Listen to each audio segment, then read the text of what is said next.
Esto me pasó cuando estaba en la preparatoria, allá por 2005. Y aún ahora, años después, con solo recordarlo siento escalofríos recorriéndome la espalda. Todavía no puedo explicar lo que vimos esa noche, y lo comparto aquí con la esperanza de que alguien haya tenido una experiencia similar o sepa qué pudo haber sido. Era domingo por la noche, después de la iglesia, y mis amigos y yo estábamos llevando a mi primo de regreso a su casa antes de ir a un restaurante local para encontrarnos con otros amigos a comer algo tarde. Mi primo vivía adentro de los Ozarks, en Missouri, bien adentro del bosque, a unas 6 u 8 millas por un camino de grava extremadamente aislado que serpenteaba entre un bosque denso y parecía llevar a la nada. El otoño había despojado a los árboles de todas sus hojas, dejando sus ramas esqueléticas arañando el cielo, y era luna nueva, sumiendo todo en una oscuridad opresiva y negra. Una oscuridad tan profunda que apenas dejaba ver unos cuantos metros adelante. Dejamos a mi primo sin ningún incidente. No había luces encendidas en su cabaña aislada y nos alejamos, comenzando a salir de esos bosques que nos envolvían hacia la carretera principal que finalmente nos devolvería a la civilización. A mitad de ese tramo solitario, tomamos una curva pronunciada y comenzamos a subir una suave pendiente. La cima estaba quizá a unos 60 metros, apenas dibujada contra la línea de árboles negra. Fue entonces cuando nuestros faros lo iluminaron. Parecía un solo venado parado inmóvil en medio del camino, en la cima de la colina, de lado a nosotros, sin moverse y bloqueando el paso.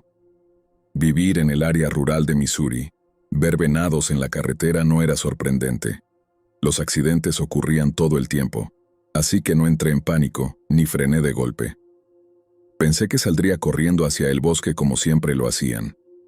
Mantuve un ritmo constante, conversando tranquilamente con mi amigo sobre planes para la cena. Pero a medida que nos acercábamos, en los primeros metros, los detalles comenzaron a definirse con los haces de luz. Y entonces, me golpeó como un cubo de agua helada. Eso no era un venado. La forma se consolidó en algo completamente alienígena. Una especie de esfera compacta de niebla densa y giratoria, más o menos del tamaño de un gran macho de venado, quizá entre 1,5 metros de diámetro, en su punto más ancho. No tocaba el suelo de grava. Flotaba silenciosa a 1 metro sobre la carretera, perfectamente inmóvil, sin moverse ni un ápice con la brisa. Los bordes tenían una definición sorprendente pese a ser translúcidos, como vapor condensado y comprimido, brillando débilmente donde la luz de los faros los golpeaba, refractando de manera extraña sin dispersarse. Mi cerebro se bloqueó por un segundo. Mancha en el parabrisas, suciedad de insectos o polvo, pensé. Pasé la mano con fuerza sobre el vidrio, limpiando una franja amplia, pero eso siguió allí, plantado en el centro del camino. Nos acercamos un poco más, tal vez a unos 20 metros, con los faros bañándolo por completo con su luz blanca y dura. Esto no era una ilusión. La esfera de niebla pulsaba sutilmente, casi respirando. Luego, con lentitud deliberada, comenzó a elevarse directamente desde la carretera. Ascendió suavemente hasta unos 6 metros en el aire, suspendida allí por un momento eterno, recortada contra el vacío estrellado sobre la cima de la colina, y luego salió disparada, proyectándose rápidamente en línea recta hacia el bosque oscuro a nuestra derecha, desapareciendo en pleno vuelo como una bengala apagada, dejando absoluta oscuridad a su paso. Pisé el freno a fondo. Los neumáticos chirriaron levemente sobre la grava suelta, y nos quedamos allí, con el motor en marcha, mirando la cima vacía en silencio atónito. Pasaron 5 minutos completos, con el corazón latiendo a 1000, y ninguno de los dos decía la primera palabra, mientras el bosque que nos rodeaba ahora se sentía vigilante. Finalmente, seguimos hacia la carretera principal, la tensión tan espesa como la niebla misma.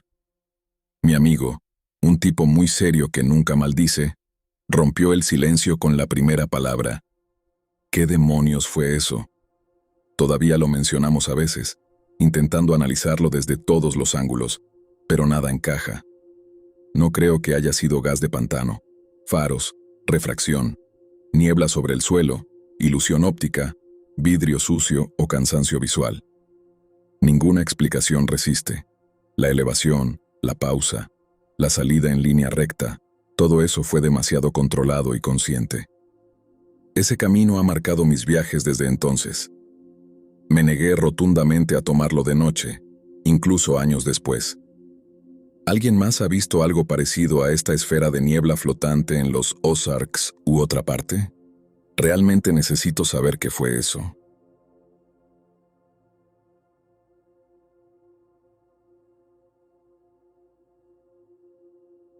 En lo profundo de Transilvania, justo fuera de una gran ciudad universitaria, hay un bosque que los lugareños han evitado durante generaciones. Los mapas oficiales le dan un nombre ordenado, pero entre la gente que vive cerca, simplemente se le conoce como el Bosque Malo. Mucho antes de que los turistas o investigadores paranormales aparecieran, los aldeanos advertían a sus hijos que nunca entraran. Los pastores no dejaban que su ganado pastara cerca, y los leñadores solo ingresaban en grupos y nunca después del atardecer. Al menos, esas son las historias que me contaron. Y la razón es que todos los que ponen un pie bajo su retorcido dosel reportan que algo sale mal. Desde los primeros pasos dentro, la gente describe náuseas repentinas, ansiedad aplastante, mareos, dolores de cabeza que aparecen de la nada. Algunos dicen que vomitaron sin aviso. Otros aseguran que su piel ardía o se ampollaba como si hubieran estado expuestos al calor o a químicos, aunque nada los había tocado. La sensación más común, sin embargo, es más difícil de explicar. Un profundo sentimiento primitivo de que no eres bienvenido, como si hubieras entrado en un lugar donde los humanos no pertenecen. Por estas historias, un biólogo a mediados del siglo XX decidió investigarlo. Pasó años caminando solo por el bosque, documentando extraños crecimientos de plantas, árboles y áreas donde los instrumentos se comportaban de manera anormal. Con el tiempo, reportó la constante sensación de estar acompañado. Mencionaba sombras que siempre aparecían fuera de su campo de visión. A veces, esas sombras tomaban formas más claras. Describió ver lo que parecía un hombre y una mujer entre los árboles. En cuanto intentaba acercarse o reconocerlos, desaparecían. En una ocasión, logró fotografiar una de estas figuras mientras se desvanecía. La imagen supuestamente mostraba una forma humana con miembros faltantes o deformes. La mayor parte de su investigación nunca sobrevivió. Tras su muerte, gran parte de su documentación fue robada o destruida. Décadas después, un profesor de psicología retomó el trabajo. Pero a diferencia de su predecesor, se enfocó intensamente en evidencia fotográfica y de video. A lo largo de los años, recopiló imágenes de orbes luminosos, extraños haces de luz y formas como niebla. Lo que hacía su trabajo especialmente inquietante era su afirmación de que el bosque reacciona de manera diferente según quien entre. Los escépticos a menudo solo reportan incomodidad, mientras que quienes ya creen en lo paranormal tienden a experimentar fenómenos mucho más intensos. Uno de los incidentes más famosos ocurrió a fines de los años 60. Un técnico militar, ignorando las advertencias locales, entró al bosque con su novia y un par de amigos, con la intención de relajarse y escapar de la ciudad. Mientras recogían leña cerca de un claro a primeras horas de la tarde, escuchó a sus amigos gritar su nombre. Cuando regresó con ellos, todos miraban hacia arriba. Suspendido silenciosamente sobre las copas de los árboles, había un extraño objeto metálico en forma de disco, completamente silencioso. Se movía lentamente. Luego comenzó a brillar, cambiando de posición de una manera que no se parecía a ninguna aeronave conocida. Lograron tomar varias fotografías antes de que desapareciera. Esas imágenes se convirtieron más tarde en algunas de las fotografías de ovnis más claras jamás tomadas en la región, y aún se debaten hoy en día. Pero los avistamientos de ovnis son solo una parte de lo que hace aterrador este bosque. Las personas que entran a menudo reportan la abrumadora sensación de ser observadas, no de manera casual, sino estudiadas. Muchos describen la sensación de que el bosque mismo está vivo y consciente, y que ellos son intrusos en algo hostil. Por la noche, esta sensación supuestamente se intensifica. Aparecen apariciones. Estructuras y formas extrañas surgen entre los árboles. Muchas no pueden verse a simple vista, pero aparecen claramente en fotografías. Los instrumentos detectan intensas anomalías magnéticas, fluctuaciones electromagnéticas súbitas y emisiones de infrasonido conocidas por causar miedo, paranoia y alucinaciones en humanos. También hay informes de marcas apareciendo en el suelo en tiempo real, parches quemados en la hierba, extrañas impresiones en el suelo o la nieve formándose frente a los testigos. Las plantas en ciertas áreas muestran signos de daño que no pueden explicarse de manera natural. Hojas chamuscadas, tallos necróticos y deshidratación súbita, como si algo les hubiera drenado la vida. Quizás la evidencia más perturbadora proviene de fotografías tomadas por turistas. Muchas personas solo se dieron cuenta de que algo estaba mal después de revelar sus fotos.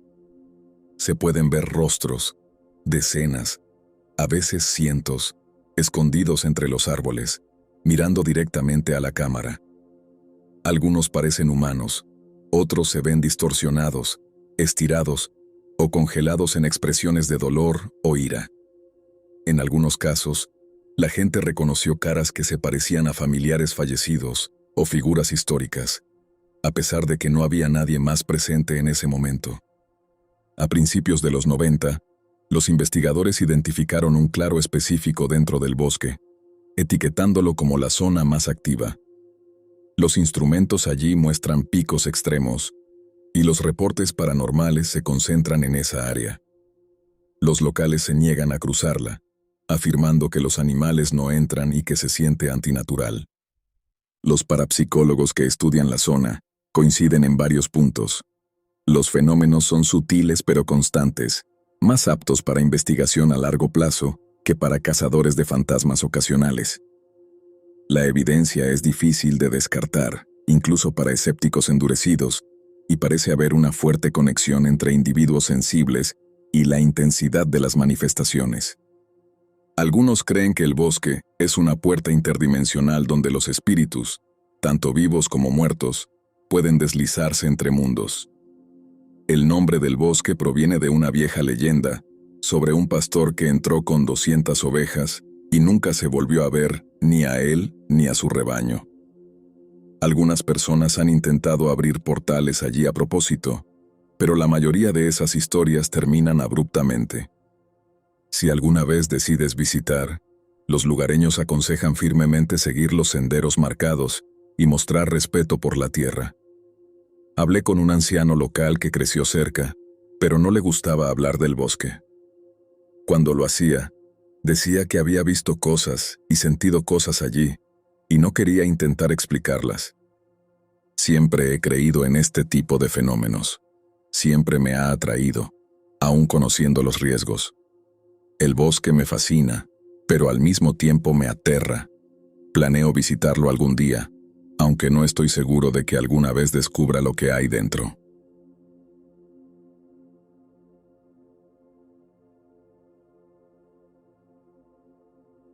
Cuando tenía unos 7 años, mi familia vivía en una acogedora casa en Webster, Wisconsin, que era notablemente más ancha y larga que una típica casa rodante, con un solo piso principal y un sótano debajo, rodeada por una vasta extensión de hermosos bosques que se extendían interminables detrás de ella. Un día soleado, mi primo Scotty tuvo la tarea de cuidarnos a mis 2 hermanas menores y a mí. Y, casualmente, nos anunció que podíamos salir a jugar siempre que permaneciéramos firmemente dentro de su línea de visión desde el patio. A los 5 minutos de haber salido, de repente salió corriendo hacia el denso bosque frente a nosotros y nos gritó que lo siguiéramos. Por supuesto, lo hicimos, emocionados, y comenzamos a correr tras él entre los árboles. Casi inmediatamente, desapareció por completo, dejándonos sin poder ver ni la casa ni siquiera la línea de árboles familiar que marcaba el final del bosque. Y antes de mucho, nos dimos cuenta con creciente pánico de que estábamos completamente perdidos en el bosque. Comenzamos a asustarnos y a llorar histéricamente mientras la realidad nos golpeaba. Nuestras pequeñas voces resonaban inútilmente entre los troncos, mientras el miedo nos apretaba cada vez más. No fue hasta aproximadamente una hora después que apareció silenciosamente detrás de nosotros un jefe nativo americano muy alto, vestido con atuendo tradicional. Con suavidad nos preguntó qué pasaba, por qué llorábamos, si estábamos bien y si nos habíamos perdido en el bosque. A través de mis sollozos le expliqué cómo habíamos estado persiguiendo a mi primo, que nos había llevado hasta allí, y luego desapareció, dejándonos sin ninguna idea de cómo regresar a casa. Él sonrió de manera tranquilizadora y dijo que no nos preocupáramos en absoluto, porque personalmente se aseguraría de que llegáramos a casa sanos y salvos si simplemente lo seguíamos hasta su cercana aldea para descansar un poco, comer algo preparado por su gente y tener la oportunidad de jugar brevemente con los niños allí, antes de explicarnos exactamente dónde vivíamos. Asentí entre mis lágrimas. Así que lo seguimos, esa figura imponente, mientras nos guiaba más profundo en el bosque hasta llegar a su aldea, situada en un pequeño claro.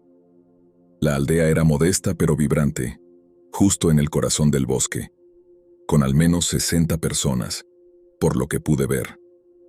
Estaban cocinando sobre fogatas y atendiendo estructuras simples hechas de madera y piel, donde nos ofrecieron un guiso abundante.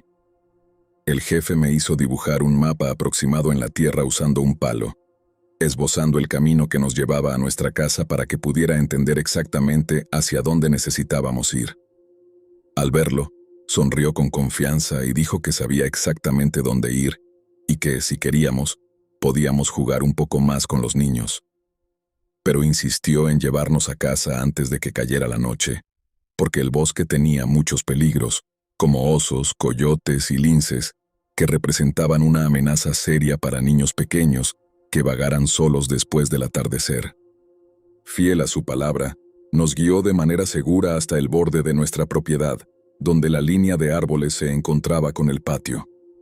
Se detuvo allí, sin entrar completamente en el claro, mientras mi mamá salía corriendo de la casa entre lágrimas, preguntando frenéticamente dónde habíamos estado, ya que estaba a punto de llamar a la policía porque habíamos estado desaparecidos 5 horas.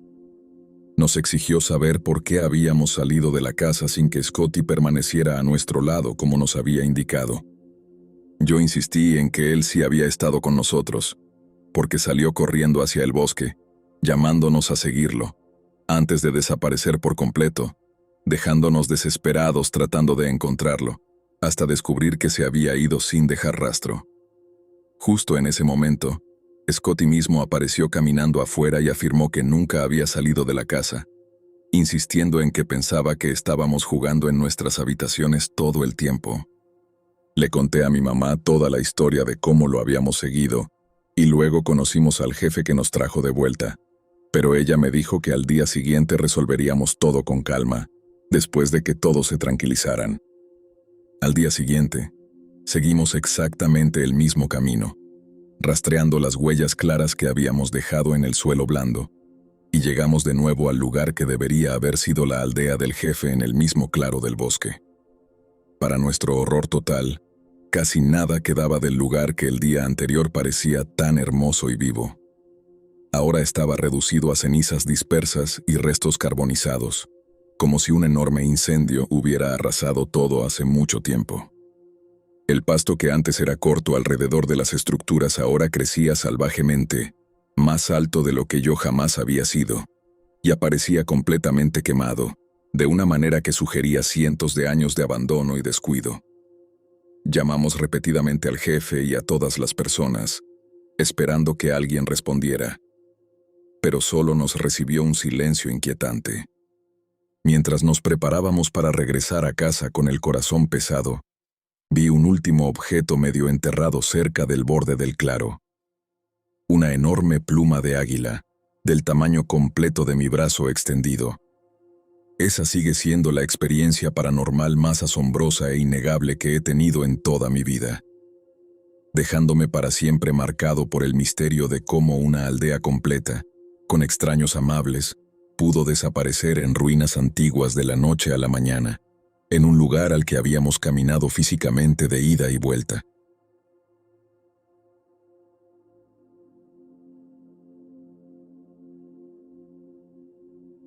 Esta es una historia verdadera que le ocurrió a mi abuela mucho antes de que ella y mi mamá se mudaran de su pueblo natal. Ella vivió allí la mayor parte de su vida, y aunque nunca afirmó creer en lo paranormal, cosas extrañas parecían seguirla en ese lugar. Esta fue solo una de varias experiencias inquietantes que tuvo, pero fue la que la acompañó hasta el día en que murió. Mi abuela vivía en un pequeño pueblo rural rodeado de campos. Trabajaba como cartero del pueblo, un trabajo que la obligaba a recorrer largas distancias todos los días para entregar cartas a personas que vivían lejos del centro del pueblo.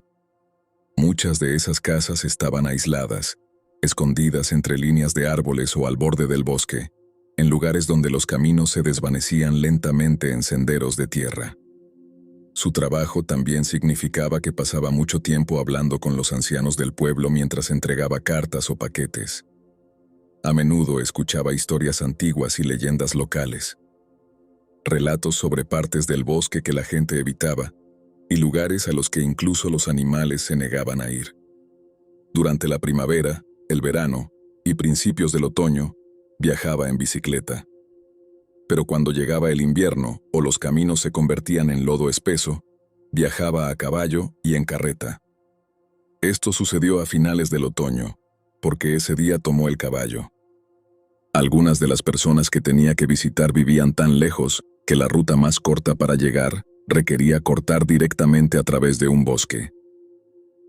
Era un bosque antiguo, denso e irregular, con árboles muy juntos, y en algunos lugares la luz del día apenas llegaba al suelo. Obviamente, ella había pasado por allí muchas veces antes sin incidentes, pero ese día, de regreso, decidió tomar un camino ligeramente diferente, uno que desde hace tiempo sospechaba que le ahorraría tiempo, y con apenas tiempo suficiente, decidió probarlo. Fue entonces cuando las cosas comenzaron a sentirse extrañas. Al principio no entró en pánico. Notó que veía nuevamente el mismo grupo de árboles torcidos, luego el mismo tronco caído, y después, el mismo claro estrecho donde la nieve parecía extrañamente intacta. Y no importaba hacia dónde girara, parecía casi como si el bosque se estuviera reorganizando, llevándola una y otra vez al mismo lugar. A medida que pasaba el tiempo, no escuchaba pájaros ni viento, y hasta el caballo se inquietaba, resoplando y golpeando con los cascos, como si percibiera algo que ella no podía. La luz se atenuaba más rápido de lo que debería, y casi parecía que el bosque se cerraba a su alrededor. Fue entonces cuando recordó una historia que uno de los ancianos del pueblo le había contado. Hace mucho tiempo, había una gran mansión en lo profundo del bosque. Durante un banquete de boda, el suelo debajo de ella se hundió de repente, y toda la casa desapareció en la tierra en un instante. Novia, novio, invitados, música, todos se esfumaron. Solo sobrevivió el sacerdote, quien pudo contar la historia. Con los años, el bosque tragó las ruinas, creciendo sobre el lugar como intentando ocultarlo. Pero desde entonces, el bosque nunca volvió a ser el mismo. La gente decía que cualquiera que se acercara demasiado al suelo maldito, perdía el sentido de la orientación, y el camino se convertía en un bucle interminable. Parada allí, agotada, mi abuela se dio cuenta de que debía haber entrado en ese mismo lugar del que hablaban. Intentó de todo: girar la carreta, elegir un nuevo camino, retroceder, pero nada parecía funcionar. Parecía que había estado allí durante horas. Para entonces, sus manos estaban entumecidas por el frío, y el miedo comenzaba a apoderarse de ella de manera seria. Al caer el crepúsculo, el bosque se volvió más oscuro de lo que la noche debería ser, y ella sintió una certeza creciente: si se quedaba mucho más tiempo, quizá nunca saldría. Finalmente, completamente exhausta, dejó de luchar. Habló suavemente a su caballo, un animal en el que confiaba profundamente, y hizo lo único que le quedaba por hacer. Aflojó las riendas y le dijo que la llevara a casa. Luego soltó por completo, dándole al caballo el control total. Casi de inmediato, el animal se movió. El camino que eligió se sintió diferente, y el bosque comenzó a despejarse lentamente, las sombras retrocediendo como si la dejaran ir, aunque a regañadientes. Ella no intervino ni lo guió de ninguna manera, simplemente se aferró. Cuando finalmente emergieron del bosque, ya era de noche cerrada. Las luces del pueblo estaban encendidas, y la gente empezaba a preocuparse. Lo que debería haber sido una ruta corta, le había tomado entre 5 y 8 horas. Hasta el día de hoy, nadie puede explicar lo que ocurrió. Ella había vivido toda su vida en ese pueblo, y conocía los caminos, los campos y esos bosques mejor que la mayoría. Y sin embargo, de alguna manera, en ese bosque se perdió, quedó atrapada allí, y solo fue liberada al poner su fe en su compañero animal, y, como habrás adivinado, nunca volvió a entrar en esas partes del bosque.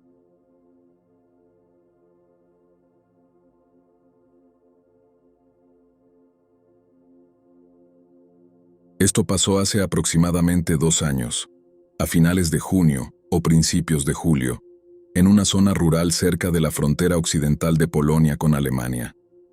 Si puedes imaginar un bosque denso y colinas onduladas, eso es prácticamente lo que se veía.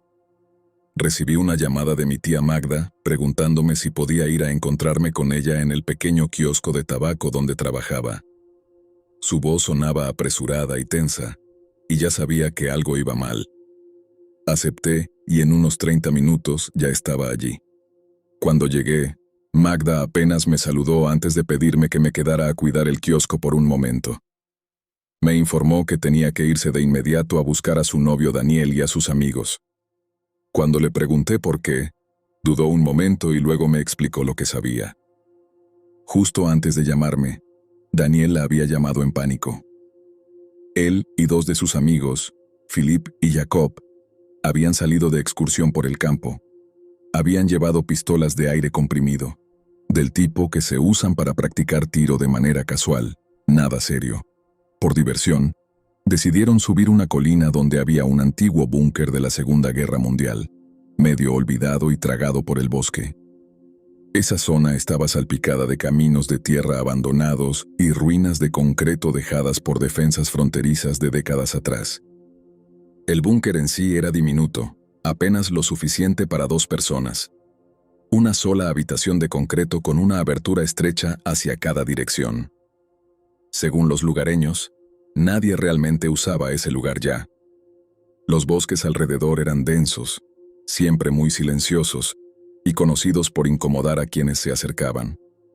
Magda me dijo que eso era todo lo que Daniel había logrado decir antes de suplicarle que los fuera a buscar. Afirmaba que no podían salir. Los 3 estaban aterrorizados más allá de lo razonable. Así que me quedé en la tienda mientras ella salió corriendo. Menos de 10 minutos después, Magda regresó con ellos. Eso ya era extraño. Habían estado muy cerca, pero algo no estaba bien. Cuando el auto se detuvo, Daniel ni siquiera apagó el motor. Al principio, Philip y Jacob salieron lentamente. Estaban pálidos, no solo alterados, sino blancos como fantasmas. Sus rostros parecían agotados, sus ojos desenfocados, y ninguno hablaba. Daniel se sentó en el banco frente a la tienda y miraba al suelo como si tuviera demasiado miedo de mirar a cualquier otro lugar. Esperé un momento, y finalmente Daniel comenzó a hablar. Contó que cuando llegaron por primera vez al búnker, todo parecía normal. Estacionaron el auto a unos 10 metros en un claro de tierra, bajaron, rieron, cargaron sus pistolas de aire, y todo estaba bien. Recuerda que no había casas cerca ni personas. Solo se veía bosque en todas direcciones. Subieron al techo del búnker, que medía aproximadamente 1,5 metros de altura, y pasaron un tiempo disparando a piedras y latas viejas. El bosque absorbía el sonido de manera extraña. Cuando terminaron y bajaron, Daniel fue el primero en notar que algo estaba mal. El auto seguía exactamente donde lo habían dejado, pero al acercarse, su cerebro se negó a procesar lo que veía. Ladrillos viejos y sucios, algunos agrietados, otros cubiertos de musgo, habían sido apilados firmemente alrededor de cada rueda, construidos desde el suelo hasta el chasis como pequeños muros. 4 barreras separadas, como si alguien hubiera tomado tiempo para construirlas mientras ellos estaban en el techo del búnker. No había manera de que pudieran haber pasado por alto esos ladrillos al llegar. El claro había estado vacío, tierra plana y maleza, nada más. Aterrorizados, corrieron. Los 3 se metieron al auto y cerraron las puertas de golpe. El motor arrancó, pero el auto no se movía. Ni un centímetro. Como si las ruedas estuvieran cementadas. Jacob salió disparado y comenzó a derribar los muros de ladrillo a patadas, gritando como si se estuviera ahogando. Los ladrillos se desmoronaban fácilmente entre sus manos. Después de 1 minuto, convencido de que era suficiente, saltó de nuevo al auto. Pero esta vez, el auto ni siquiera arrancaba. Fue entonces cuando Felipe llamó a un amigo de un pueblo cercano, suplicándole que los remolcara. El amigo aceptó. Durante unos 10 minutos permanecieron en silencio, con las ventanas subidas, los ojos pegados a la línea de árboles, hasta que volvió a sonar el teléfono. El amigo dijo que estaba en la carretera al pie de la colina y podía verlos.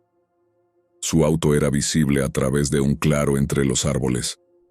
Pero no importaba lo que hiciera, no podía encontrar el camino que subía, como si el sendero hubiera desaparecido. De repente, comenzó a gritar. Decía que algo había salido del bosque cerca del auto y que corría directo hacia ellos. Suplicaba que se fueran, gritando incoherencias. Pero lo más aterrador era que ninguno de ellos vio nada. Estaban mirando directamente al bosque, pero nada se movía. La llamada terminó abruptamente, y el amigo nunca volvió a llamar. Se quedaron allí histéricos, gritándose entre ellos, hasta que finalmente se obligaron a quedarse en silencio y escuchar. Y fue entonces cuando escucharon un golpe seco en la ventana del auto. Vino del lado derecho, directamente frente al bosque. Y fue en ese momento cuando Daniel llamó a Magda. Cuando terminó de contarnos, sus manos temblaban incontrolablemente. Pero lo más extraño no era él. Lo más extraño era que Felipe y Jacob no dijeron ni una sola palabra. Y según Magda, estuvieron distantes durante semanas después, retraídos y fácilmente sobresaltados. Nadie habla más de ese día, pero yo pienso en ello constantemente. Hasta donde sé, esos ladrillos todavía están allí.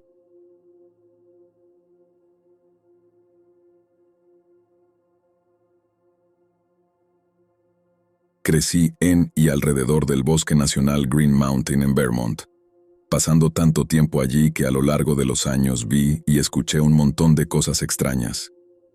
Cosas que hacen que se te erice el vello del cuello si no estás acostumbrado a cómo funcionan los bosques.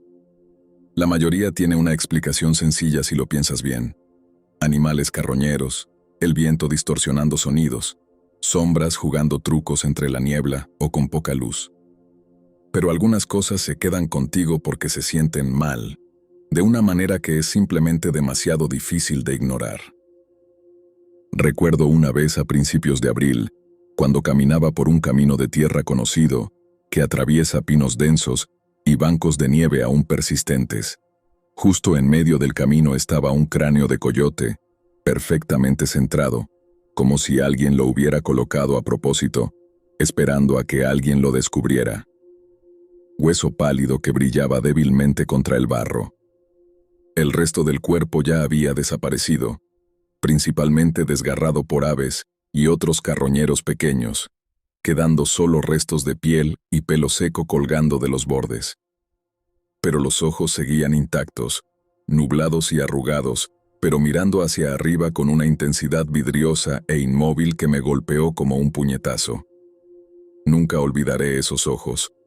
Parecían extrañamente frescos contra el hueso desgastado, casi acusatorios. Era la temporada de deshielo.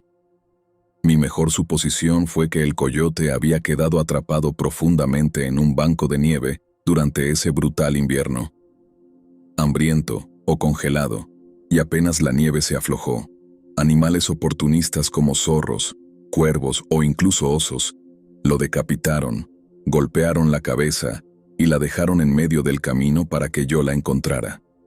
Macabro como el infierno, pero parte del ciclo clásico de la naturaleza. Tiré un poco de tierra sobre él con la bota y seguí adelante. Aunque esa mirada me persiguió durante semanas. Pero ya que probablemente estás buscando algo más paranormal que un simple cadáver de animal en la carretera, solo he tenido una experiencia real en esos bosques que no puedo explicar ni racionalizar, sin importar cuántas veces lo intente. Ocurrió cuando tenía 17 años, a principios de primavera. Esa miserable temporada intermedia en la que la nieve está medio podrida y traicionera, hundiéndose en hoyos de lodo a cada paso, y donde casi nadie se aventura porque es resbaladizo, frío, y realmente inútil a menos que vivas cerca y conozcas el terreno. Estaba encerrado, inquieto, y necesitaba liberar algo de energía. Así que conduje hasta un sendero poco usado, atravesando las ruinas cubiertas de maleza de un antiguo asentamiento abandonado, enterrado en lo profundo del bosque. No aparece en ningún mapa turístico ni aplicación, solo un camino erosionado que los locales conocen y que apenas se ve a menos que sepas dónde buscar. Pasando muros de piedra secos del siglo XIX, pozos de sótano llenos de vegetación, helechos y musgo, te haces una idea. Incluso en pleno verano, cuando familias llenan los senderos cuidados con sus hijos y hieleras, este lugar rara vez es tocado. Pero basta de hablar del sendero, te haces la idea. Aparqué mi viejo auto destartalado en un estrecho ensanchamiento de tierra cerca del inicio del sendero. El único vehículo por kilómetros en cualquier dirección. Lo cerré bien. Colgué una botella de agua al hombro y me adentré a pie. Mis botas rompían la capa dura de nieve hacia la blanda y succionante capa inferior. Cada paso era intencional para no torcerme un tobillo o golpear raíces o piedras ocultas. El bosque me envolvía con ese silencio característico de principios de primavera. Los sonidos estaban amortiguados y absorbidos por el aire húmedo y la nieve. No había viento que hiciera temblar los troncos, ni ruidos esporádicos de nieve cayendo de las ramas. Solo el crujido de mis propios pasos, resonando débilmente. La visibilidad se extendía decentemente entre los árboles que empezaban a perder hojas, pero los bancos de nieve y la maleza enmarañada cerraban todo, haciendo que el mundo se sintiera más pequeño. Avancé tal vez media milla cuesta arriba, bordeando los restos de cimientos cubiertos de enredaderas que tal vez alguna vez fueron bombas. Fue entonces cuando el zumbido apareció por primera vez, apenas perceptible al principio. Un hilo delicado de sonido provenía de mi derecha, tal vez a 20 o 30 metros dentro del bosque más denso, lo suficientemente profundo entre troncos y maleza como para que la línea de visión directa debería haber estado bloqueada, especialmente con la pendiente y los parches de nieve. No era un zumbido ni un trino como maquinaria o canto de pájaro. Era inconfundiblemente humano. Lo reconocí inmediatamente como la voz de una mujer. Tono medio, suave, con ese ligero temblor natural femenino, sin letra discernible ni ritmo que reconociera, solo ese zumbido melódico persistente cortando el silencio. Me detuve en seco, las botas hundiéndose un poco, mientras mis oídos se agudizaban. No había otros vehículos en el ensanchamiento, ni huellas cruzadas sobre la nieve fresca del sendero. Este camino quizás vea a 4 o 5 personas al año, y en temporada de lodo, prácticamente cero. ¿Quién diablos podría estar rondando aquí tarareando así, lo suficientemente escondida para no ser vista pero lo bastante cerca para que yo la escuchara claramente? Barrí lentamente la línea de árboles con la mirada. mi aliento formando nubes en el aire helado, y solo vi ramas cubiertas de nieve moviéndose levemente bajo un cielo gris uniforme que se filtraba entre el dosel. Fue entonces cuando mi cerebro racional intervino. Agua de deshielo canalizándose bajo la nieve, resina gorgoteando sobre raíces o rocas sumergidas, ocurre mucho más a menudo de lo que crees. La sinfonía oculta de la naturaleza. O quizás una brisa constante atravesando un tronco hueco justo en la forma correcta para vibrar como una flauta. Los bosques pueden estar llenos de fantasmas auditivos.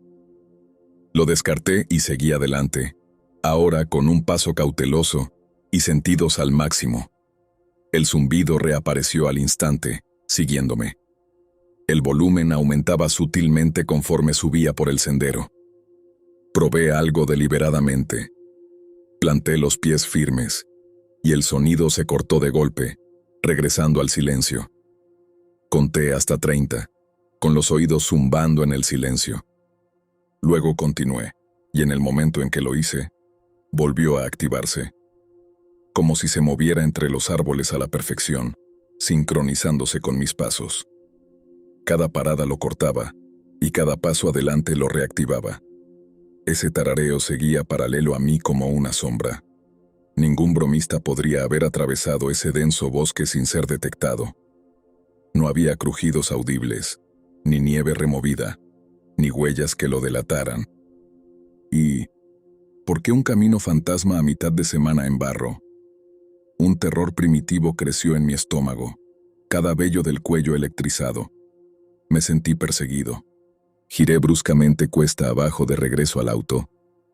Media milla que de repente se sintió interminable.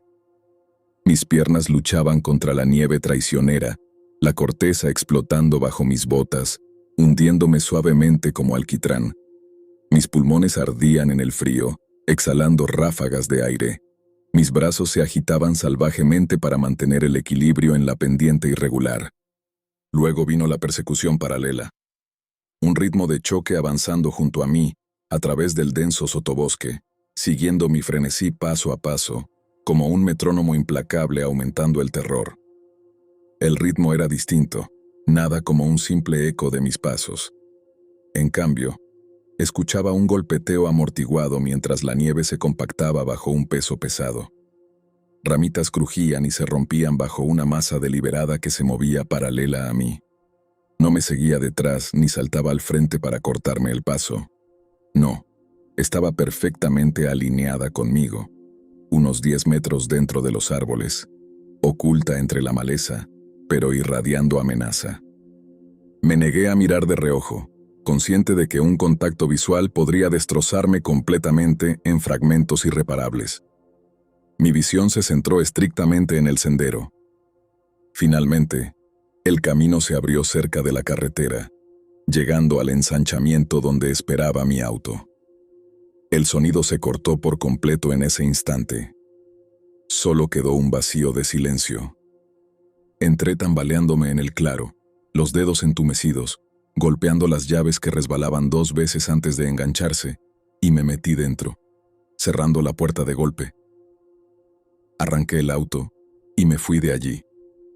Intelectualmente, sé que el zumbido estaba sincronizado de manera demasiado perfecta, el ritmo bloqueado demasiado impecablemente como para ser coincidencia o trucaje humano. Todavía me eriza los huesos cada vez que lo recuerdo.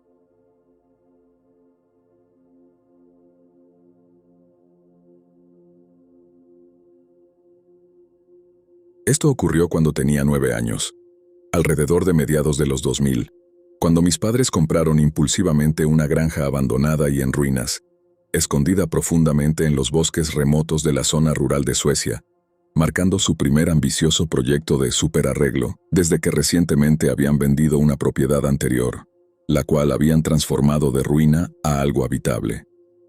Esto me dejó con sentimientos encontrados por despedirme de mis antiguas aventuras conocidas, pero a la vez emocionado por los nuevos misterios que esperaba descubrir. La primera granja había sido mi paraíso absoluto de juego, donde nada remotamente espeluznante lograba tocarme o inquietarme en lo más mínimo.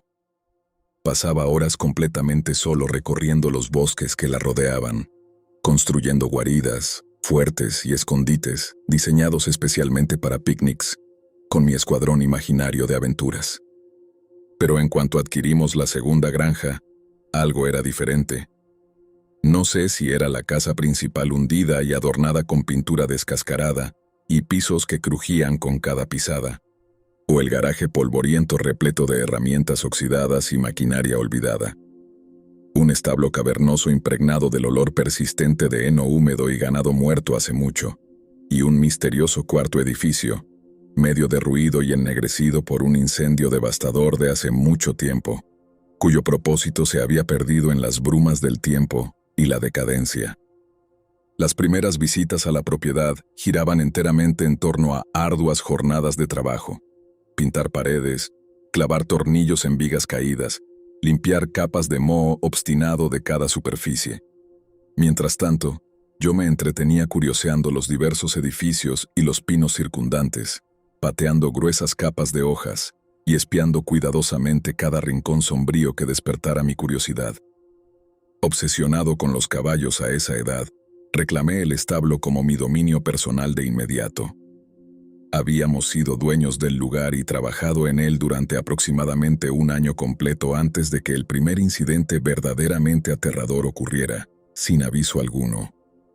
Una tarde me encontré completamente solo dentro del establo, arrodillado entre montones de heno esparcido o apilándolo meticulosamente en taburetes improvisados para mi manada imaginaria de ponis, cuando de repente, un par de manos invisibles se cerraron como un torno alrededor de mi delgado cuello, con dedos de hierro fríos que apretaban mi garganta con fuerza deliberada e implacable. Todo el aire desapareció instantáneamente de mis pulmones, mientras mi voz se comprimía bajo el asalto, dejándome arder por dentro en un pánico silencioso. Mi pequeño cuerpo se agitaba desesperadamente en un intento inútil por respirar. Ningún sonido podía escapar de mi garganta, más allá de un pequeño gemido, mientras corría ciegamente hacia las puertas abiertas del establo, rumbo al terreno exterior. En el momento en que emergía la luz cegadora del sol y vi a mi madre parada al otro lado del patio, el agarre despiadado se liberó de golpe. Caí allí mismo, tosiendo y jadeando violentamente, con la garganta ardiendo como fuego y luchando por respirar con dificultad. Intenté explicar entre tos convulsiva la sensación de esas manos que me estrangulaban, pero el dolor insoportable silenciaba cualquier intento coherente mientras seguía tosiendo sin control. Mi madre me llevó directamente a la casa principal sin dudar, metiéndome un vaso de agua fría en las manos temblorosas. Aún después de 15 minutos de tos incesante, decidió que era suficientemente grave como para llevarme urgentemente al hospital más cercano, mientras mi padre se quedaba cuidando a mis hermanos. La tos eventualmente cedió durante el trayecto, dejando a los doctores completamente desconcertados, ya que no encontraron señales de infección, lesión o inflamación. Solo un vago diagnóstico de un repentino ataque de asma que no tenía sentido. Total mentira en retrospectiva, especialmente porque no había tenido ninguna alergia hasta los 14 años, y mi primer ataque real de asma ocurrió hasta los 13. Esto se sentía profundamente externo, malicioso y dirigido específicamente hacia mí. A partir de ese día, abandoné el establo por completo y para siempre, optando en su lugar por juegos y recorridos más seguros en lo profundo del bosque junto a mis hermanos.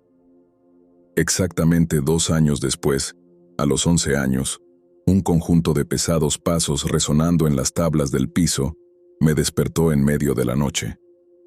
Me deslicé silenciosamente de la cama y caminé descalzo junto a mis padres dormidos que compartían la misma habitación. Continué hasta la cocina tenue, iluminada solo por débiles rayos de luna, filtrándose por sus sucias ventanas con bordes esmerilados.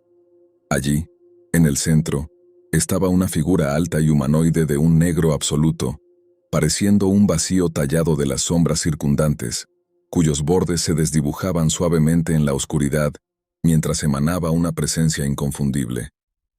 Se alzaba lo suficientemente cerca como para rozarlas y desviaba apenas un poco hacia la izquierda.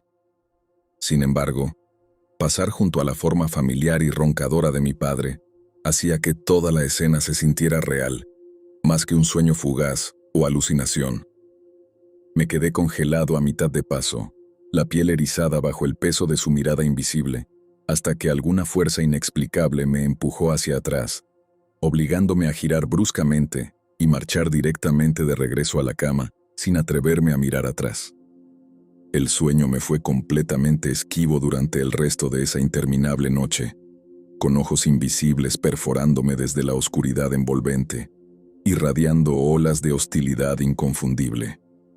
A la mañana siguiente, conté a mis padres lo que había visto en la cocina, pero lo descartaron casualmente como mi imaginación somnolienta desbocada.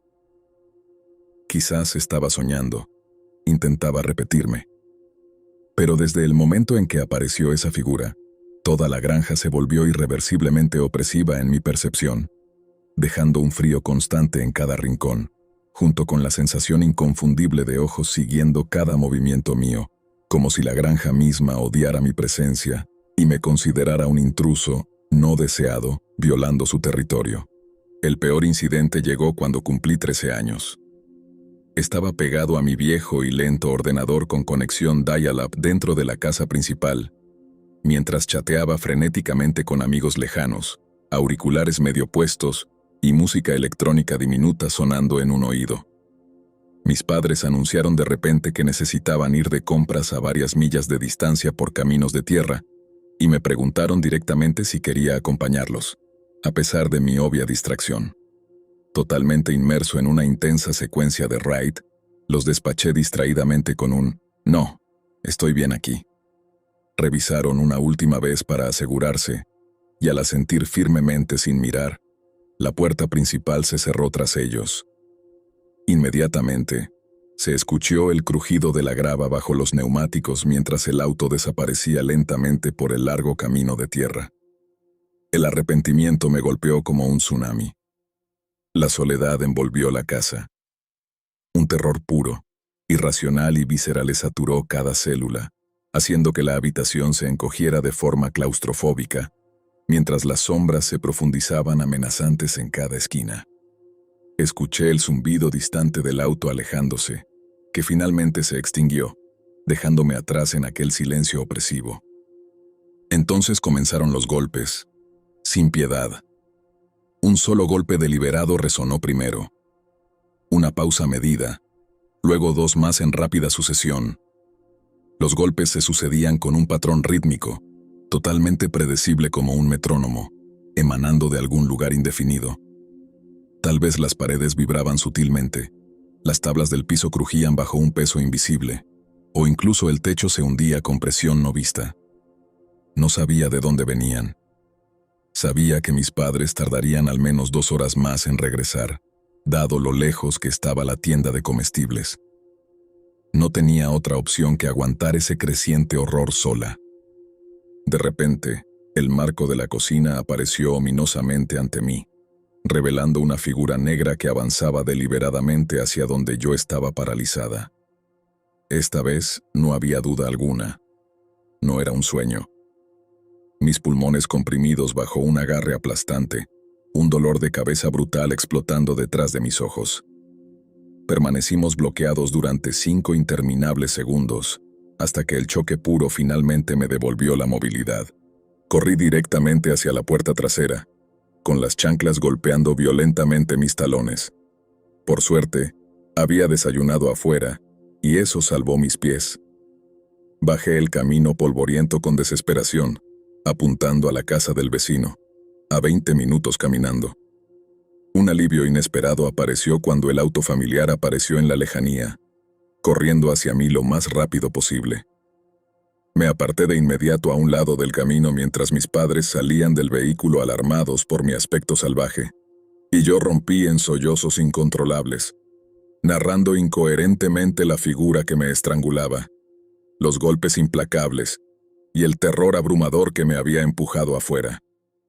Me metieron directamente en el auto sin decir palabra, mientras yo me negaba firmemente a volver a entrar en esa casa bajo ninguna circunstancia.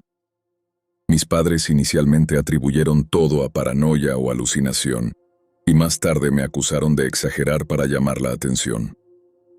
Siempre he sostenido firmemente lo que mis ojos vieron. Esa figura me acechaba sin piedad. Años después, como adulto, visité la granja una sola vez más, pero huí de inmediato, abrumado por náuseas y terror. La presencia maligna que rondaba esa granja me odiaba específicamente, con un rencor profundo emanando de cada sombra y cada tabla crujiente. Un horror persistente aún me atormenta. La imposibilidad de la distorsión temporal en ese último encuentro. El viaje de compras normalmente tomaba horas, pero desde su partida hasta su regreso, todo se sintió como apenas 5 a 10 minutos frenéticos. Deslizamiento temporal, o algo mucho peor, honestamente. No sé. Y estoy más que agradecido de no tener que volver a poner un pie allí, nunca más en mi vida.